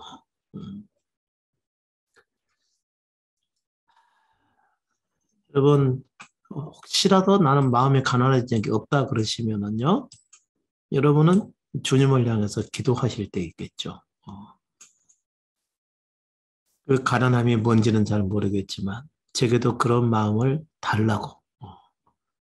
심령에 통해하는 거. 그게 나 들을 때 뭔지 모르겠지만, 그러나 나도 복음의 권고함을 받기 위해서 이 심령의 통해함을 갖기를 원한다고. 그래서 이거 심령의 통행을 뭐라고 그러죠? 애통하는 것이라고 마태복음에 나와 있죠. 예수 그리스도의 말씀에 애통해 하는 거죠. 그럼 애통한다는 건 뭐죠? 자기가 잘못된 것을 깨달았을 때 애통해 하는 거죠. 다른 사람 보고서 애통해 하는 것은 그건 판단이고요. 애통해 하는 것은 자기를 보고서 애통해 하는 걸 얘기하는 거죠.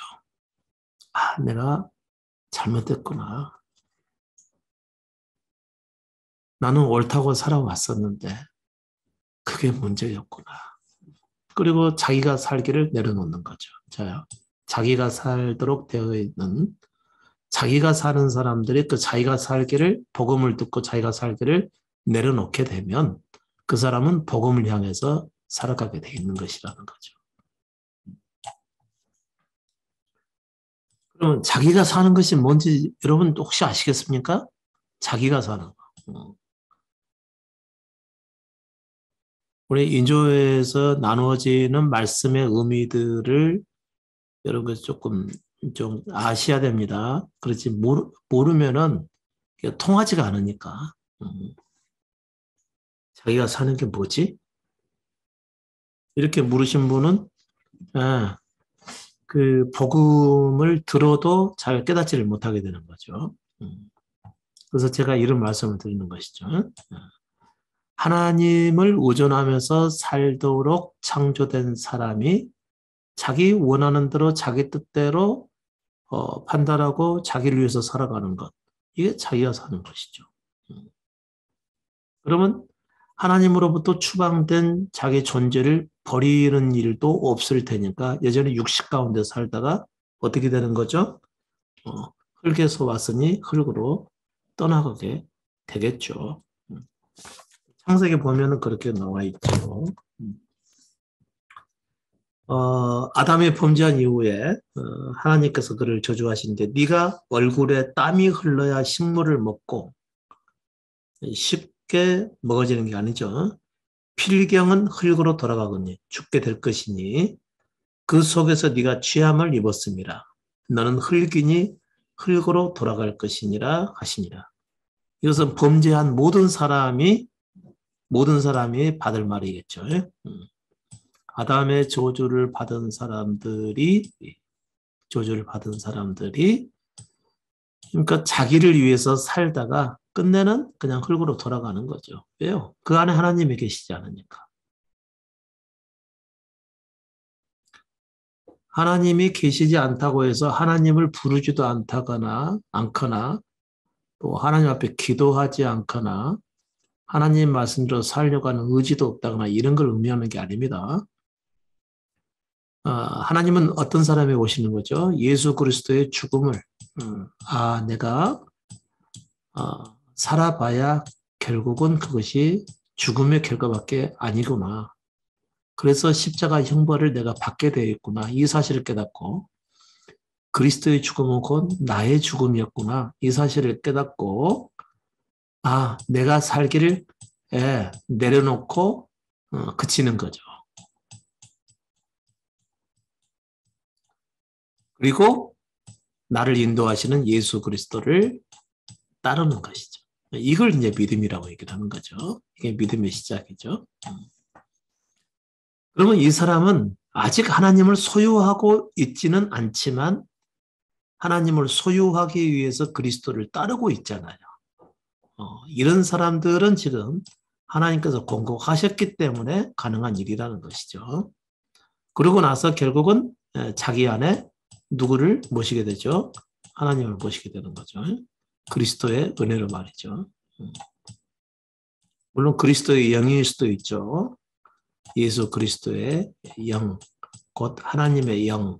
하나님은 영으로 계시니까 그분이 우리 안에 들어오시게 되는 거죠. 이랬을 때 비로소 하나님을 떠난 자가 하나님과 하나가 되었다라고 말을 하는 겁니다. 이랬을 때만 죄에서 벗어나게 되는 겁니다. 그러니까 여러분은 죄 가운데 있기 때문에 좀 듣기 좀 거슬립니까?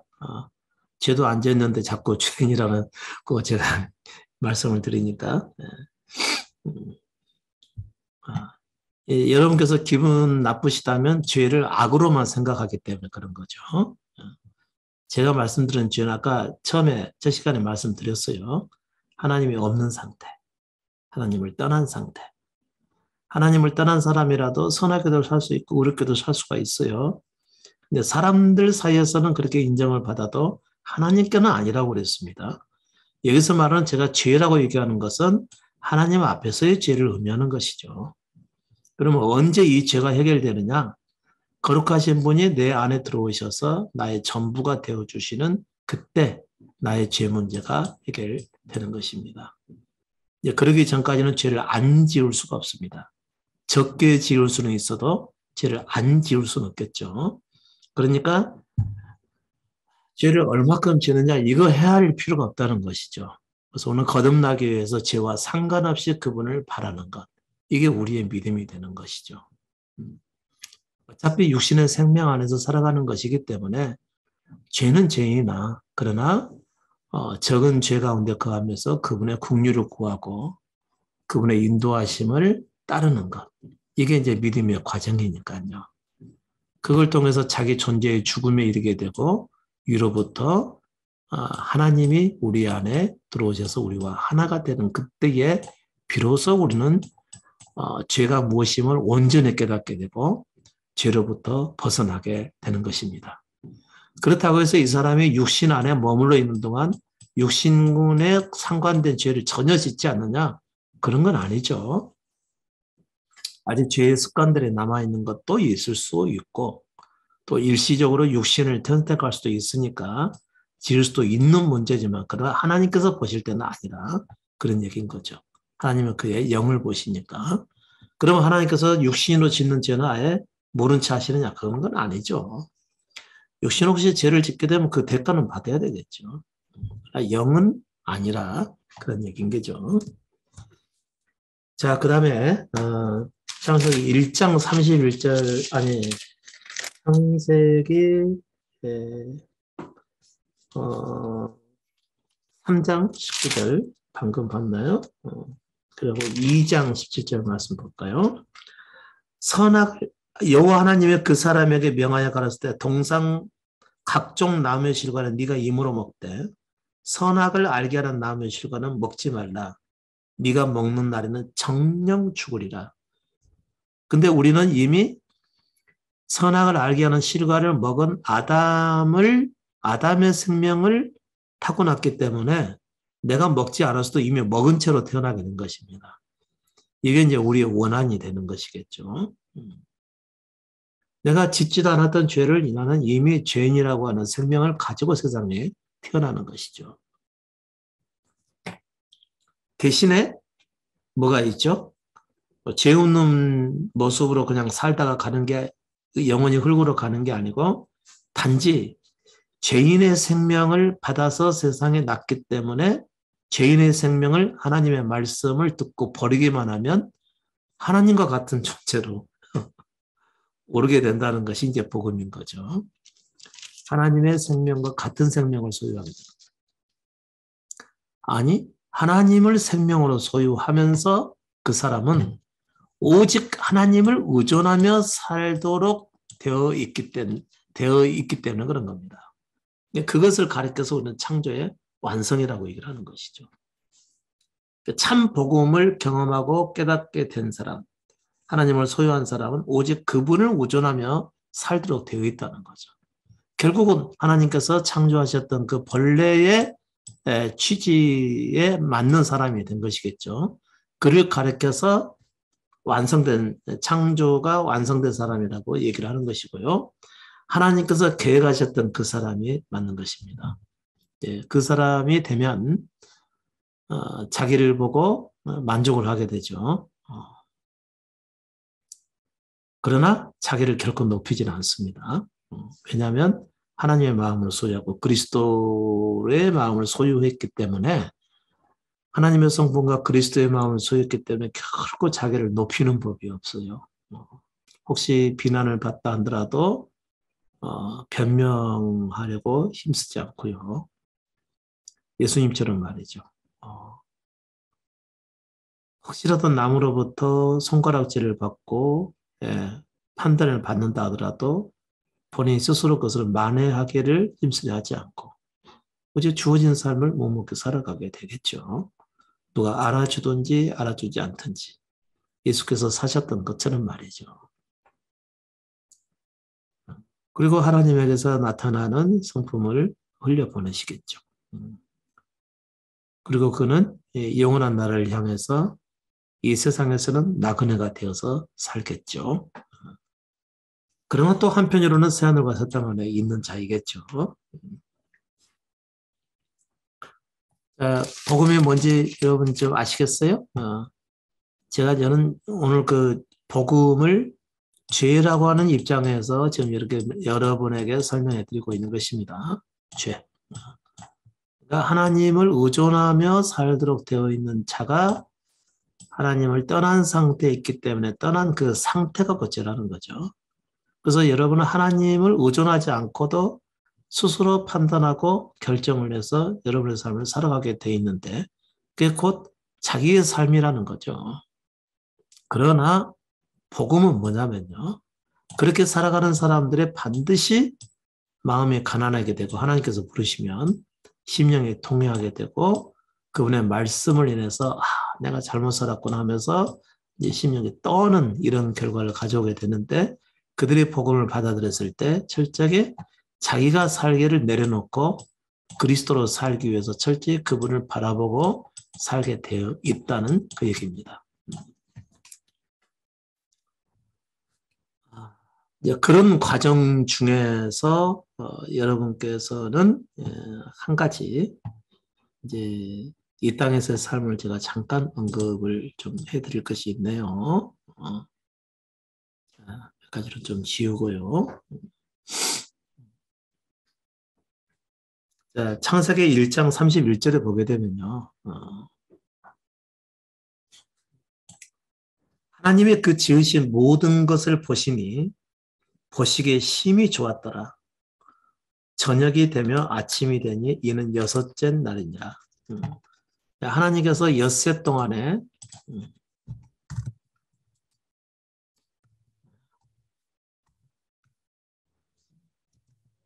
엿새 동안에 세상을 창조하시고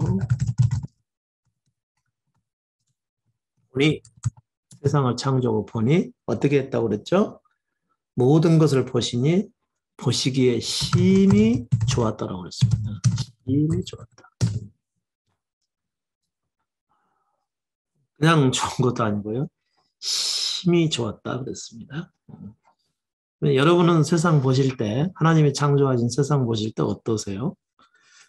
그냥 좋은가요? 심히 좋은가요? 아니면 뭐 그냥 그런가요?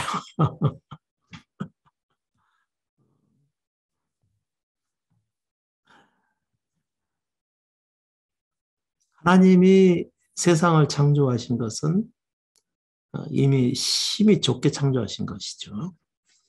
단지 우리 눈이 그렇게 보지 않는 것일 뿐이겠죠. 그렇게 안 보여요. 왜 그렇게 안 보일까요? 마음의 교만과 욕심이 있어서 그러겠죠. 저녁도 마찬가지고요.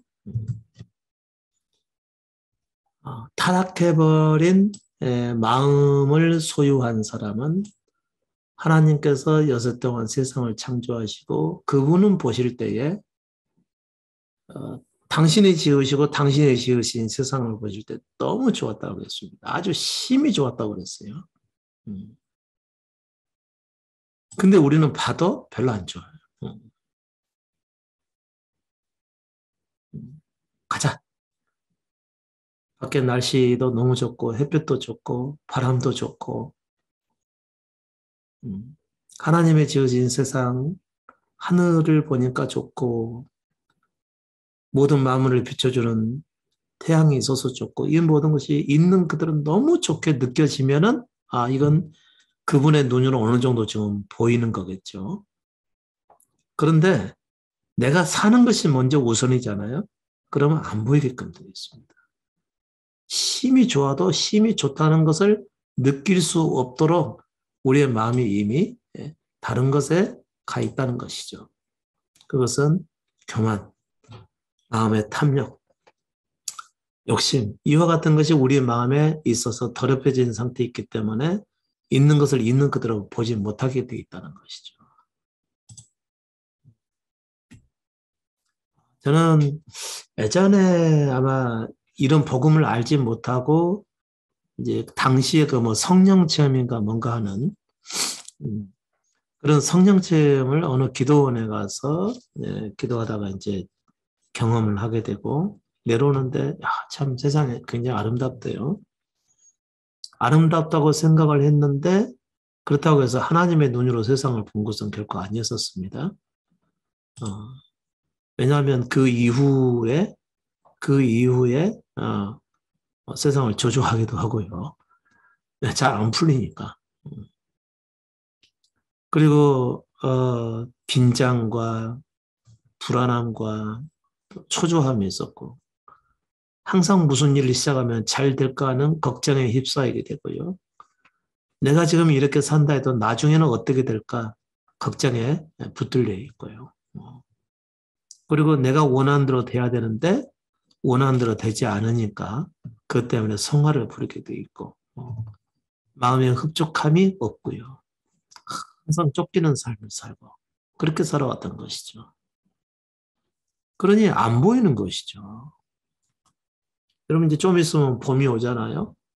그럼 뭐 이제 야생화부터 좀 시작을 해가지고 우리가 이제 흔히 볼 수 있는 뭐 미화꽃부터 시작을 해서 벚꽃 이렇게 여러 가지 꽃들이 피어나게 되겠죠. 있는 그것을 그대로 있는 그대로 보고 감탄해하고 뭐 어쩔 줄 몰라 하는 이런 상태가 곧 심히 좋아 보이기 때문에 그런 거겠죠. 그런 것을 보고서 너무 좋다라고 하는 이런 것을 못 느낀다면 여러분 안에 그분이 안 계신 것이죠. 내가 지금 이런 것을 보고서 즐길 때냐 한순간이라도 더 교회에 나가서 기도해야지 이러면 그분이 그 심히 좋게 창조하신 그것을 보지 못하는 것입니다. 우리 가끔 뭐 제주도 놀러 갈 때 있었죠. 인조에서요. 제주도 놀러 가서 하나도 그런 거 보고서 지금 뭐 집안 걱정한다든지 또 뭐 자기 하는 일을 뭐 염려하고 있다든지 그리고 그것이 뭐 잘 되어야 된다고 하는 어떤 쫓김에 붙들려 있든지 이러면은 보는 눈이 없는 것이죠.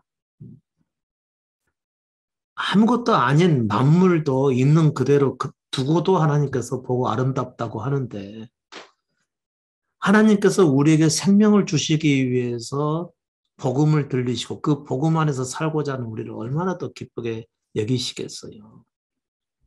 그것은 다 어떻게 보면은 생명체가 없는 것 아닙니까?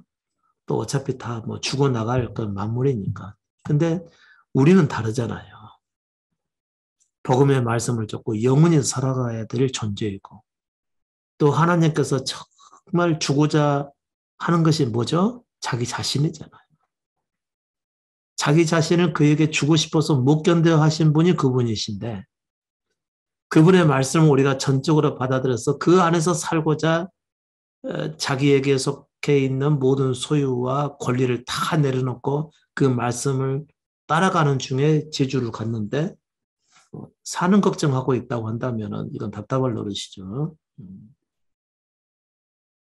그러니까 뭐가 막아서 우리를 심히 하나님께서 지으신 만물을 좋게 보지 못하게 하냐면 마음의 교만과 탐욕과 욕심과 정욕 이와 같은 것들이라는 거죠.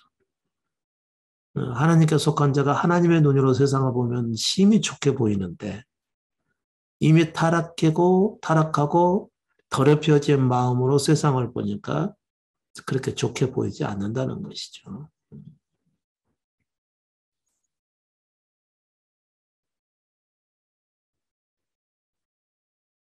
계단 사이에 피어있는 꽃 하나가 여러분에게 감탄사를 줄 때, 아무것도 아닌 것 같은 한 줄기의 바람이 내 얼굴을 스쳐 지나갈 때 그것으로 기뻐하고 감사할 수 있을 때, 하나님께서 지으신 만물 중에서 아름다운 광경을 보고서 감탄하고 그곳에서 넋을 놓고 앉아서 마음으로 하나님을 높이고 있을 때 그 사람들은 하나님의 눈을 가진 자이겠죠.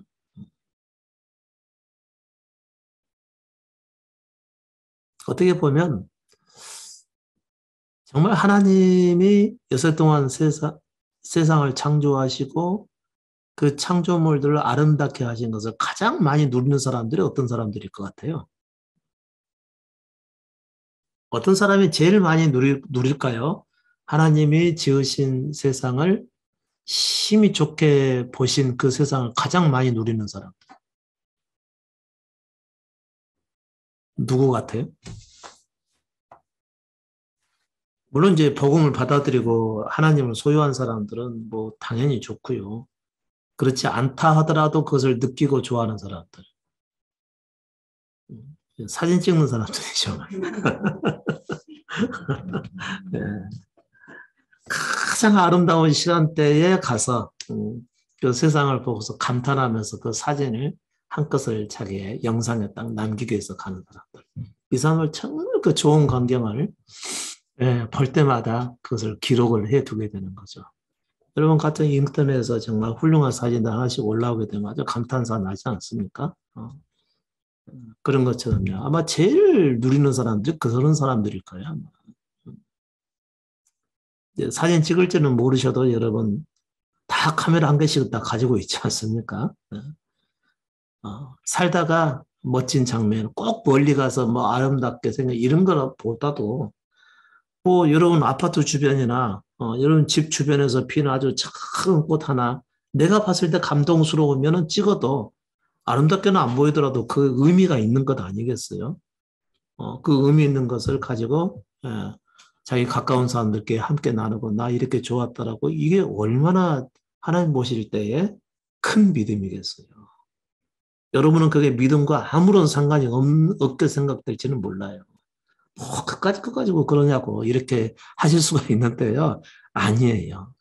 그것은 믿음에서 나는 겁니다. 오히려 믿음 없는 사람들은 그것을 보고도 그 아름다움을 볼 수가 없는 것이죠. 마음에 하나님이 계시지 않습니까? 그분은 심히 좋다라고 말씀하신 그 세상을 우리는 이런 것 때문에 세상에 속한 것들 때문에 가려져서 안 보이는 거죠. 그 세상을 보고서 있는 그대로 보고 누릴 수 없는 사람들은 이미 마음이 더럽혀져 있기 때문에 그런 것입니다. 내려놔 보세요. 우리가 잘한다고 해서 잘 사는 거 아니거든요. 힘만 들이고 결과는 얻지 못하는 거죠. 우리가 열심히 살려고 하면요. 언제 무슨 일을 당해가지고 낭패를 당할지 모릅니다. 물론 여러분의 의도는 손대는 일마다 잘 돼서 좋은 결과를 보고자 하는 것이겠죠. 그러나 우리 생각대로 그렇게 되겠어요? 왜요? 다스리는 이가 있기 때문에 그런 것이죠. 그러니까 여러분의 생각을 내려놓는 것이죠. 육신에 속한 생각을요. 그리고 자기가 살기를 멈추셔야 됩니다. 항상 하루를 시작하시면서 주님, 내 모든 것을 받아주셔서 주께서 원하시는 사람이 되도록 나를 다스려 주옵소서 하고 철저하게 자신을 그분께 드리고 살다 보면 언젠가는 그분께서 눈을 여시고 그분께서 지으신 창조물을 보게 하시고 그 위에 계신 하나님의 아름다움을 보게 하셔서 자신도 거기에 동화되어 가게 되는 것이죠. 그랬을 때 아름다운 사람이 되어져 가는 것입니다. 그 후에 하나님을 생명으로 받게 되면 그 아름다움이 어떠하겠습니까? 그래서 제가 가끔 그런 얘기를 드리죠. 저는 제가 좋다고요. 이 복음을 알지 못하고 제가 혼자 스스로 먹게 잘해보려고 살았을 때는 정말 지옥이었습니다. 지옥. 그래서 제가 어떤 생각이 들었냐면요. 세상에 지옥도 이보다는 낫겠다는 생각이 들 정도였습니다. 막 간이 녹는 것 같은데.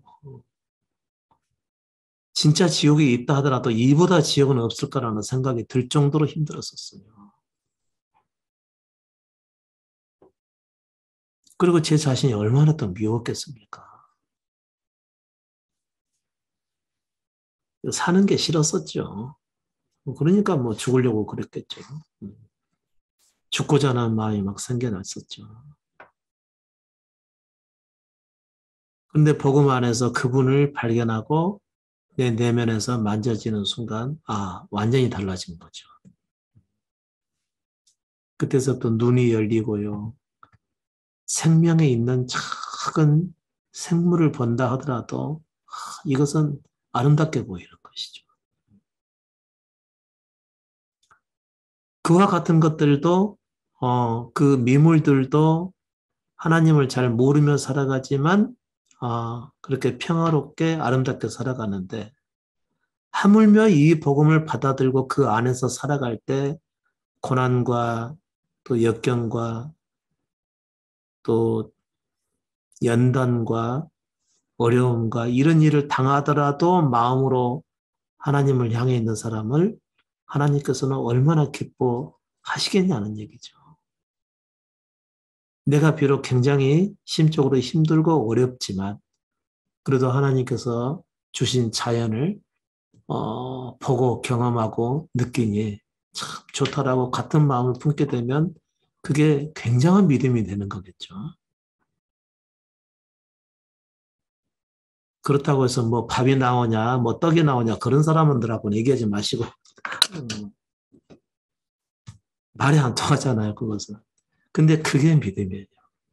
그래서 하나님이 창조하신 것들을 보고 기뻐하고 즐거워할 때 하나님께서도 그 사람을 달리 보시는 것이죠.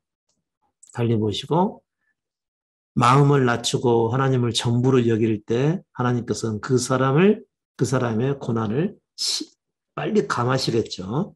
연단도 감하시겠고 시험도 감하시겠고 그리고 좀 더 넓은 하나님의 지경을 열어 보여주시고 그분의 은혜로 말씀 안에서의 세상을 넓혀주시고 또 그분을 볼 수 있는 기회도 열어주시고 이런 놀라운 역사가 나타나게 되겠죠.